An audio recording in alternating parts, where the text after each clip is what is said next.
Greetings, travelers! This month has been very busy with finals and such, since this is technically the last month of college, for this semester at least. But I've bestowed upon you curious space people some art.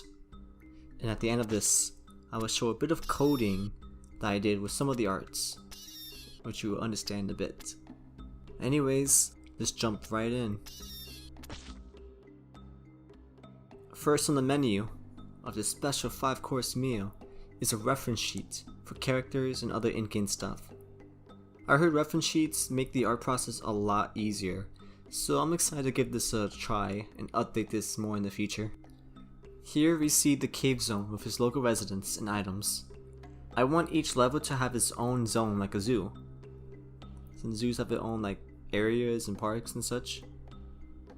Next is a chest, some effects, some shadows, and a lighting source. Following up are the mobs and drafted version mobs that I created in the past, featuring Corrupted Spider version 1, Corrupted Gingerbread version 1, and some silhouettes of a rabbit and an Arctic fox. And lastly, this big guy, the Nutcracker, version 1. This toy is so massive that it basically looks down on the player like it owns it all. But it doesn't own it all, the player does. This reference sheet will get bigger as we progress more into the development of this game. But now, it is time to showcase the arts that I spent a ton of time on, which are the screens. Here's a little look-see at the drawing versions of these screens before I show you the finished versions. So like an appetizer to say. Gotta hype up the main course, you know what I'm saying? Okay, the first set of screens is the title screen. We have the start button, which will have a fade in, fade out animation. Then it will follow up with the main menu UI, featuring new game, continue, options, and exit game. The cursor is an ice shard-ish figure. It's hard to describe what this thing is, it just looks cool and I like it. And the candy cane boxes glow when hovered on, which gives the indication that he's selecting this item. Next up we have the save file screen, with the same idea of glowing boxes when highlighted. I have the save files in different colors, you know, just to make it feel different. Because I don't know, it's just a personal preference that I prefer to have like different save options feel unique. So you can have like yellow, blue, red, whichever you like. I'm not going with the red, no, maybe the blue. I'm not going with the blue save when I play the game. I like blue. On the far right side of the boxes, it says location and playtime. I think for a save file to be more recognizable and important, is to be able to know which has been played the most and where you're at currently. And the back button at the bottom of the screen is going to be seen a lot throughout these screens, as it takes us back to the previous screen. And I'll be saying screen a lot too, so get ready for that. Okay, now here is the option screen, showcasing the same format of scrolling through selections, a back button, and a blue tinted transparent background.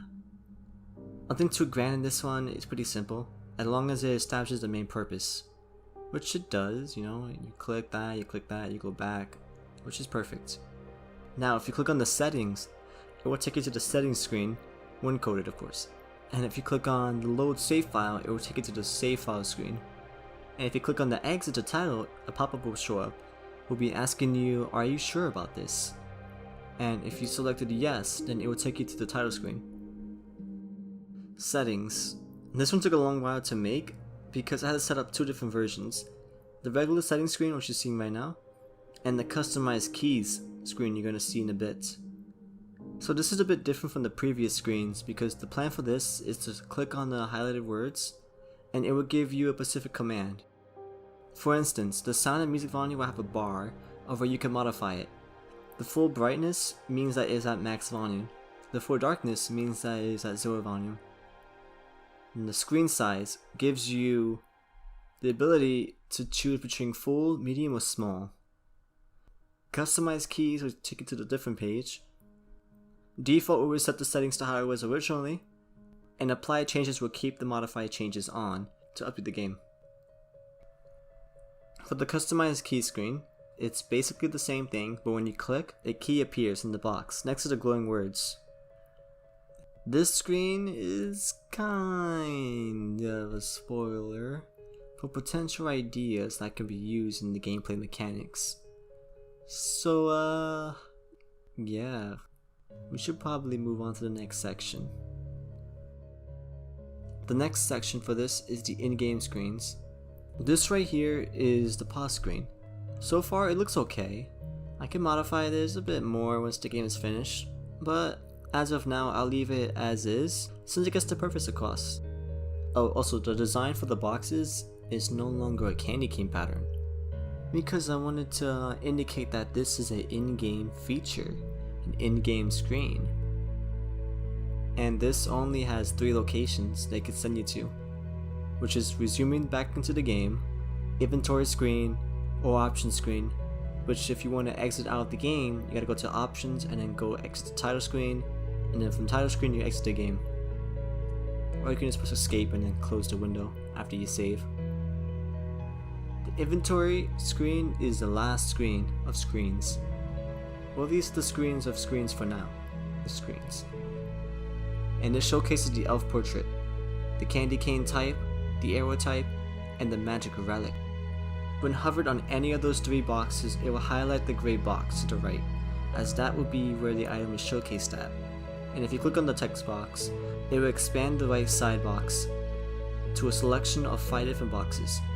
Those 5 boxes are placeholders for the items you will encounter. So like if you want a red candy cane, blue candy cane, green candy cane, corrupted candy cane, it'll be in that position there.